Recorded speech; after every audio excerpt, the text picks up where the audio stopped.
Hi guys, welcome to the Fowler Family Farms project. Thanks for joining us. So what are the Fowlers up to today? Well, today we're going to take you around the farm just a little bit. We have 30 acres here. Hey, don't forget to like and subscribe and leave some comments down below. And then at the end, we're going to be making some sweet pickles. So stay tuned. So we built this farmhouse or Barndominium or shop house or shouse or whatever you want to call it. There's lots of names for it. We had the outside built and then we're finishing out the inside.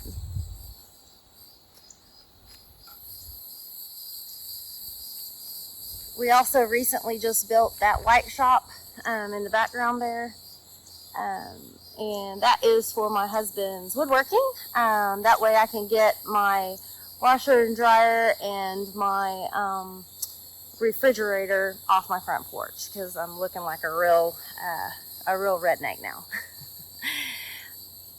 Oh, there's a bug. And that's our roundabout driveway. Out there is where our cows and our goats stay. That's our barn. We also have the chicken coop there. And on the other side of the property, we have another goat area that we just fixed up for fence for the goats. So they'll stay out front now. And I just turned completely around. Right through there is our garden area. And right through these trees back here, this used to be all grown up.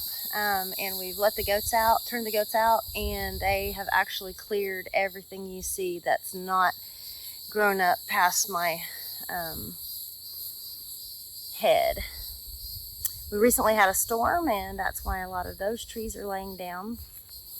And then in the background there, all that used to be just full of trees and shrubs and those sticky vines and poison ivy and everything else.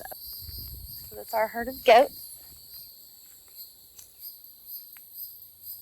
They're having a good old time. And then we've got a few more that are over here by the trailer just laying down because they're tired and hot.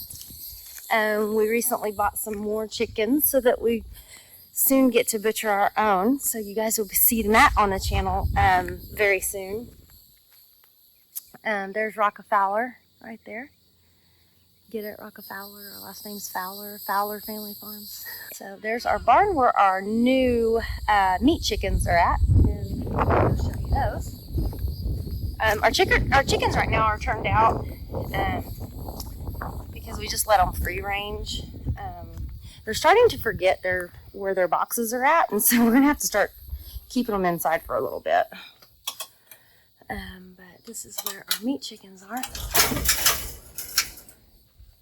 And we have done a little. Ooh, there's a wasp. Okay, here we've done. Go away, wasp. Okay, here we've done a brooder. And so we have, hold on, let me see if I can let you see down in there. Take this off. There's all the babies. And so these are meat chickens. So in, I think my husband said 8 weeks, they will be ready to butcher. And so here in about 8 weeks, we'll do a live session. Try and kind of show everyone how to process a meat chicken. So that's pretty cool. So that's the meat chickens. And if you know chickens, there are a couple ones in there like that one right there, those dark ones. Those are not meat chickens, but we got them at the same time, so we're kind of letting them be in here with them. But they will be taken out here actually pretty quick because the meat chickens eat all their food. So this is our barn. It has a tack room in the back. We don't do much with this just yet because it's very dirty, and so a lot of things we need to do in there have to do with animals. We haven't had to bring our cows inside or our goats inside yet. Thank goodness, because most of the time when you do that, it's because they're sick or something. Or because it's super, super cold, which lots of times you don't do it when it's super cold either. Just Oklahoma winters don't get that bad. I have to keep this on here so that the big chickens won't get in there and eat their food. So that's why that cage is there. We can walk on up here. There, right now, for now, that's the goat pen. And then we have Premier One fencing. It was an electric white fence around. It goes all the way out to that carport there. And that is what we use for their grazing when we can't let them out. Like, lots of times they won't go out when it's raining.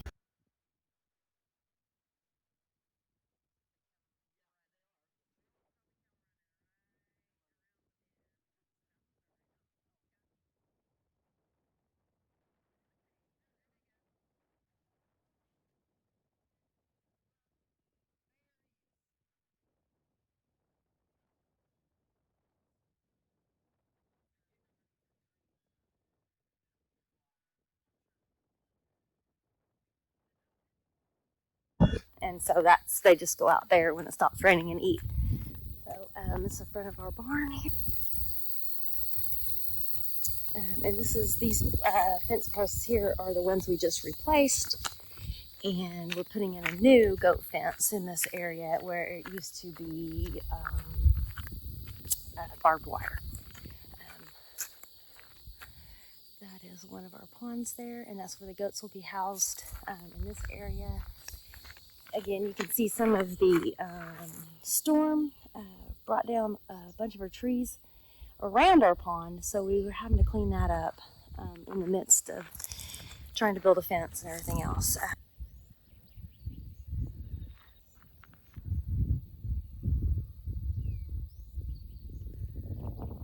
that's our driveway.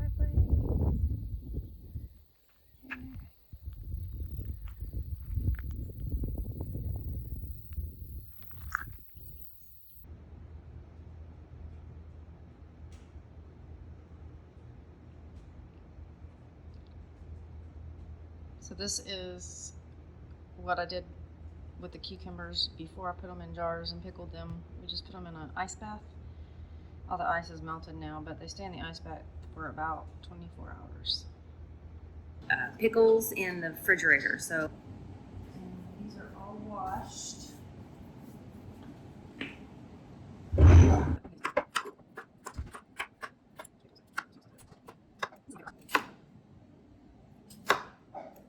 This is my favorite part.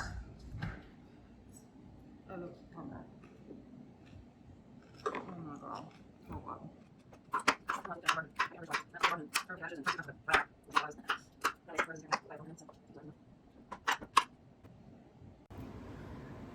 Okay, so I'm going to take a cup of distilled white vinegar and make a brine with some sugar and some salt. Okay, so here I am with all of my ingredients. I've got a big bowl for mixing. I've got 2 jars for putting my pickles in. I've got to get an onion and a pepper cut up. So I'm going to take a cup of distilled vinegar, white vinegar, a tablespoon of salt, and a cup of sugar, or 2 cups of sugar actually. And I'm going to bring that to a boil right over here. They already be boiling. I'll bring that to a boil over there. I have 6 cups of cucumbers, 1 cup of onions, and a sliced bell pepper to put inside of our jars and our pickles. I'll spoon them into jars and then let them sit. It takes about 3 to 4 days when they're cut this thick. If they're cut thinner, it will take less time. If you do a whole pickle like that, I guess, it will take even longer.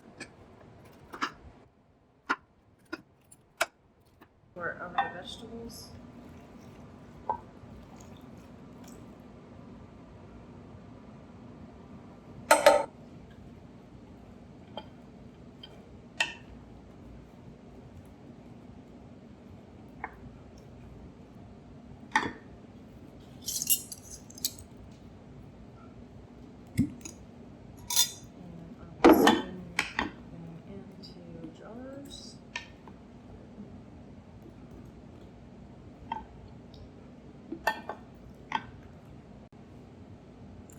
So I've already learned that the best jars to use are wide mouth jars because they're easier to get stuff in. So it's kind of a pain. So you're making sweeter pickles. How do you make the sour pickles then? You don't put sugar in it? That smells good. It does smell good. That smells amazing. Smells like Grandma's house.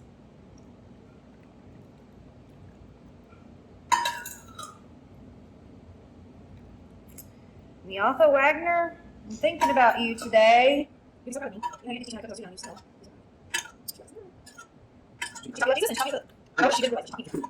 think she'd be pretty proud of me because I like to cook. I think she would too. You probably I got feel like my only useful hobby is cooking. your only useful hobby. Yeah. Really? Yeah. Because my only other hobby is playing video games. It's pretty awesome that you can cook. It gives me lots of brownie points. Yes, it does. It's because cooking is made with love. Love and time. Time and love. And not sweat. Because that's just gross. True. To think that there's sweat in your food. Yes. TLC and love. TLC. Tender loving care. You never heard of that? Did you say time, love, and care? Tender loving care. Oh. So here they are, the finished product. We'll put the lids on them.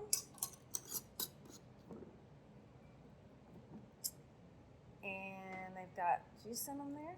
So we'll put those in the fridge, and in about 3 or 4 days, they'll be ready to eat.